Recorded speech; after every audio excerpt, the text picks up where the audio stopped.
교회는 좋은 일꾼들이 세워지면은 좋은 교회가 됩니다.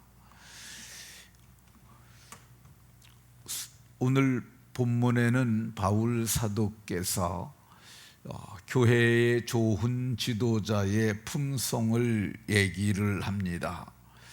교회의 지도자들은 첫 번째, 선한 일을 사모하는 사람이어야 하고 책망할 것이 없는 사람, 한 아내의 남편이 되는 사람, 절제할 줄 아는 사람, 신중한 사람, 단정한 사람, 나그네를 잘 대접하는 사람, 가르치기를 잘하는 사람, 술을 즐기지 아니하고 구타하지 않는 사람, 그리고 오늘은 3절에 보면 오직 관용하며, 교회의 지도자들은 관용의 사람이 되어야 한다고 말씀합니다. 그러면 관용이 뭐냐? 관용은 관대한 마음으로 용서하는 것, 그게 관용이라고 할 것입니다. 그럼 사람이 조건 없이 관대하게 용서할 수 있을까? 사람들 중에 아무런 조건이나 이유 없이 사람의 허물이나 잘못이나 죄과를 용서할 수 있을 만한 사람이 있을까? 제가 이게 조건을 넣게 되면은 용서할 수 있는 사람이 제가 보기엔 별로 없을 것 같아요. 그래서 제가 컴퓨터에다가 사람이 관용할 수 있는가, 관용할 만한 사람이 있는가, 역사 가운데 관용의 사람이라고 불리울 만한 사람이 있는가, 이렇게 한번 쳐봤더니 AI가 답을 가져왔는데 4사람을 가져왔어요. 그 첫 번째가 솔로몬이었는데, 제가 솔로몬, 글쎄 관용의 사람이라고 말할 수 있을까? 두 번째가 18세기 프랑스의 대표적인 계몽사상가였던 볼테르를 가지고 왔어요. 그래서 제가 볼테르 글쎄 잘 모르겠고, 넬슨 만델라를 가지고 왔습니다. 글쎄 그랬어요. 근데 마지막에 네 번째 관용의 사람으로 얘기한 사람이 바울이 나왔어요. 그래서 제가 고개를 끄덕였습니다. 자, 그러면 성경에서 얘기하는 관용은 어디서부터 시작이 됐을까? 관용은 하나님께로부터 시작이 됩니다. 로마서 9장 22절에 하나님이 그의 진노를 보이시고 그의 능력을 알게 하고자 하사 멸하시기로 준비된 진노의 그릇에 오래 참음으로 관용하시고, 이렇게 말씀합니다. 그러니까 로마서 9장에는 두 그릇이 나와요. 하나는 긍휼의 그릇이고 하나는 진노의 그릇이에요. 진노의 그릇으로 성경이 말씀하는 아주 대표적인 말하는 사람이 바로죠. 바로는 애굽의 왕이었는데, 바로가 이스라엘 백성들을 억압하였고 또 하나님의 뜻이라고 전하였음에도 불구하고 이스라엘을 보내지 아니하고 10번의 압제를 가합니다. 근데 그때마다 하나님이 진노로 쫓아 형벌이 임하였는데, 마지막에는 그의 애굽에 있는 모든 장자들이 멸함을 당했고, 그럼에도 불구하고 그래서 이스라엘을 보내긴 했지만 마침내 홍해바다에서 이 애굽의 군대와 함께 바로와 그 말탄 자들이 다 멸함을 받습니다. 그러니까 하나님께서 진노의 그릇에 오래 참으셨음에도 불구하고, 관용하셨음에도 불구하고 끝까지 거역한 사례라고 할 것입니다. 하나님의 관용은 어디부터 시작되느냐? 에덴 동산부터 시작됩니다. 범죄한 아담과 하와를 그 자리에서 죽이지 아니하시고 그들을 에덴 동산에서 내어보내시고 그들을 관용하셔서 그들에게 가죽옷을 집어 입히시고 그들이 살 수 있는 환경을 또 만들어 주세요.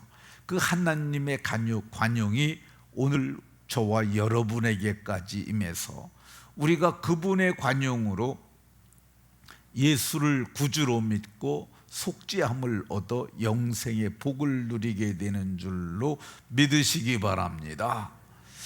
진노의 그릇에 대해서 오래 참으심으로 관용하신 분이 사람으로 오신 예수 그리스도세요. 예수님이 이 세상에 왔을 때 예수님에 대해서 비난하고 헐뜯고 죽이려 하던 사람들이 수도 없이 많았어요.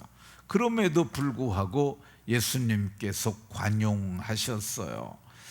누가복음 23장에 보면은 이 예수님을 법없는 자들, 곧 로마 권력에 가서 예수를 죽여달라고 이렇게 얘기를 합니다. 근데 빌라도가 이 총독으로서 그걸 죽일 죄를 찾아야 되는데 죽일 죄를 찾지 못합니다.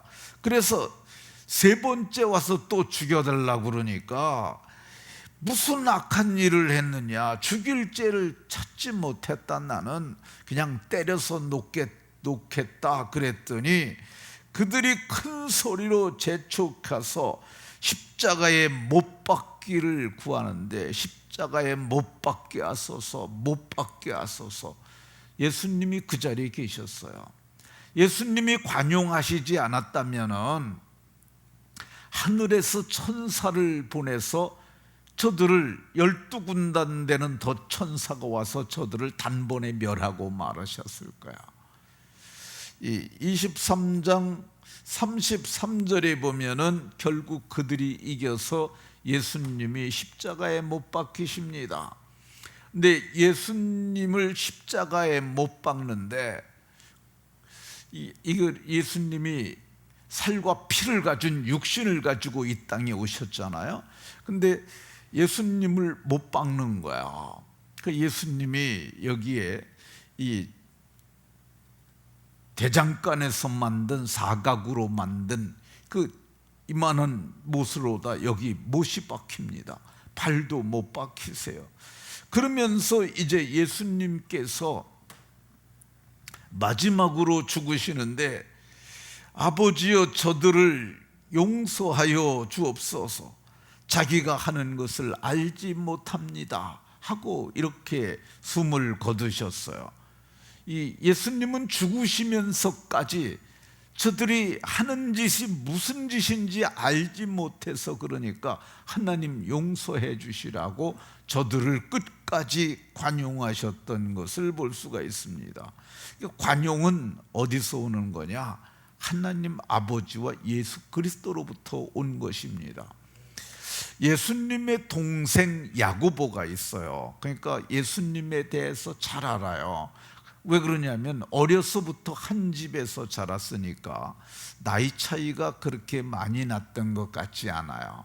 그러니까 어렸을 적에는 예수님을 형님으로 알았는데 나중에 그분이 부활하시고 나서야 예수님이 하나님의 그리스도심을 알고 그가 이제는 예수를 주로 알고 그래서 초대교회의 지도자가 됩니다. 근데 그 야고보가 뭐라고 얘기를 하느냐면요, 야고보 장로님은 야고보 3장 17절에서 오직 위로부터 난 지혜는 성결하고 다음에 화평하고 관용하고, 그러니까 이게 위로부터, 관용이라는 것이 위로부터 난 지혜라고 이렇게 말하고 있는 것 볼 수가 있습니다. 그러면 이 위로부터 나는 지혜를 받은 사람이 그러면 관용할 수 있는가? 제가 성경을 보면서 사람이 예수님처럼 관용의 사람이 될 수 있구나, 그거를 깨달았어요. 어떻게 관용의 사람이 되느냐? 우리가 거듭나면 됩니다. 거듭나면. 너희가 거듭난 것은 썩어질 씨로 된 것이 아니요. 이 씨를 말을 하고 있어요. 씨.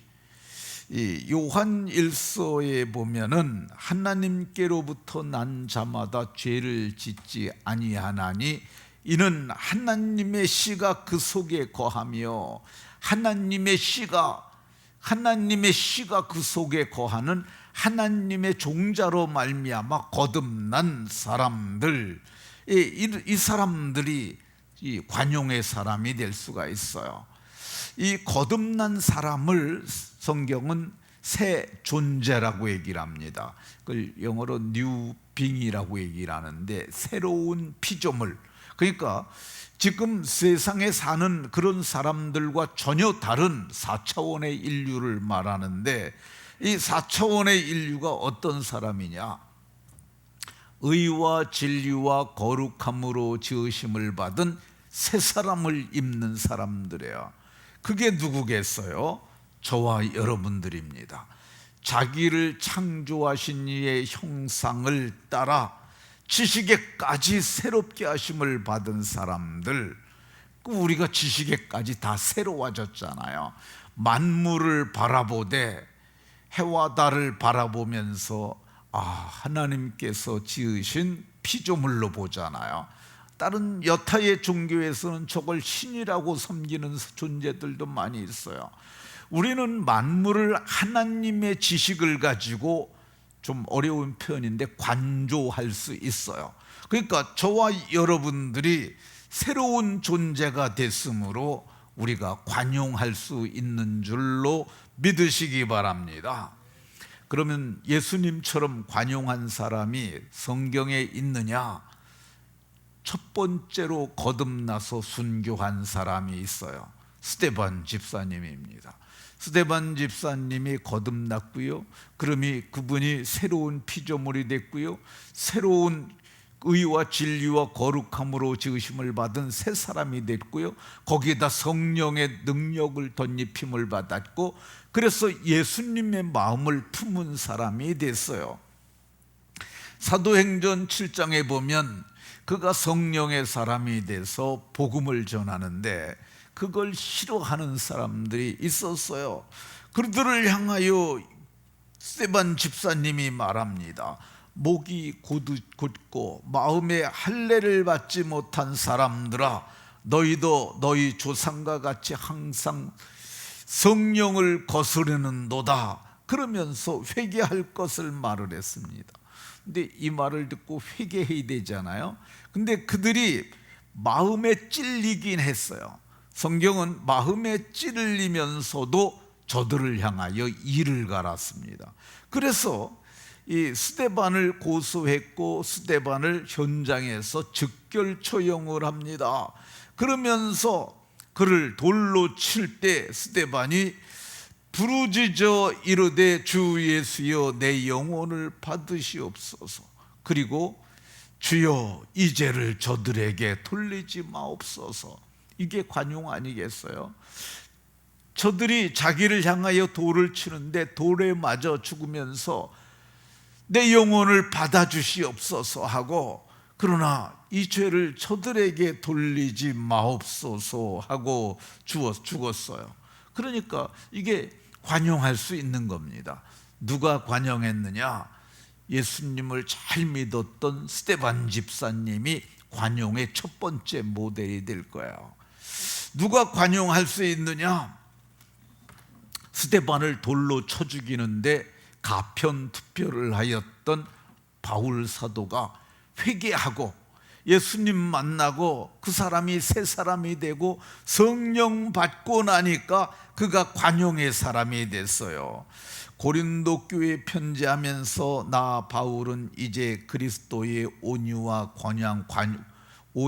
관용으로 너희를 권하고, 온유와 그리스도의 온유라고 그러잖아요.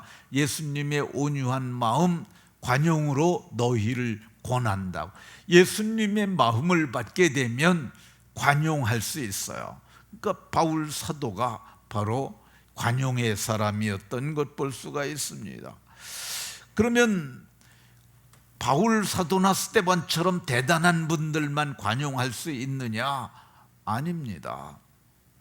바울 사도의 서신을 보면은 빌립보서 4장 5절에 너희의 관용을 모든 사람에게 알게 하라. 이거 누구예요? 빌립보 교회의 성도들이에요. 빌립보 교회, 이제 간 예수 믿은 그런 교회예요. 그 대표적인 신자가 누구예요? 자주장사 루디아, 그런 여자예요. 그리고 귀신 들렸던 여종, 그 사람도 관용의 사람이 되고, 또 누가 관용의 사람이 돼요? 감옥에 있었던 간수, 제가 보기에 그분이 그 교회의 첫 번째 장로님 되시지 않으셨을까 하는데, 그런 사람들에게 너희 관용을 모든 사람에게 알게 하라. 그 교회, 빌립보 교회 성도들이 다 관용의 사람이 된 거예요. 왜 그럽니까? 우리가 예수의 피로 속량받았잖아요. 우리가 새 사람 됐잖아요. 우리가 거듭났잖아요. 이제 우리가 예수의 마음을 품었으니까 우리가 다 관용의 사람이 되어서, 이 바울 사도는 그 교회 성도들이 관용할 수 있다고 얘기를 하고, 오늘 디모데에게 편지하면서 이렇게 관용의 사람이 된 사람을 교회 지도자로 삼으라고 얘기를 하고 있습니다. 오늘 누가 관용의 사람이 될 수 있겠습니까? 제가 관용의 사람이 되어야 마땅하고, 저와 여러분들 모두가 관용의 사람이 되어야 마땅하고, 넉넉하게 관용이 될 사람이 될 수 있는 줄로 믿으시기 바랍니다. 우리가 예수님 때문에 형제 사랑하고요, 예수님 때문에 용서하고요, 예수님 때문에 관용하는 거예요. 그러니까 우리가 이 세상에 살고 있는데, 우리가 시장도 아니고, 우리가 군수도 아니고, 우리가 장군의 별을 단 사람들도 아니지만, 우리의 마음은 이미 어느 정도냐? 우리는 천상의 이 그리스도와 같은 마음을 가진 사람들입니다.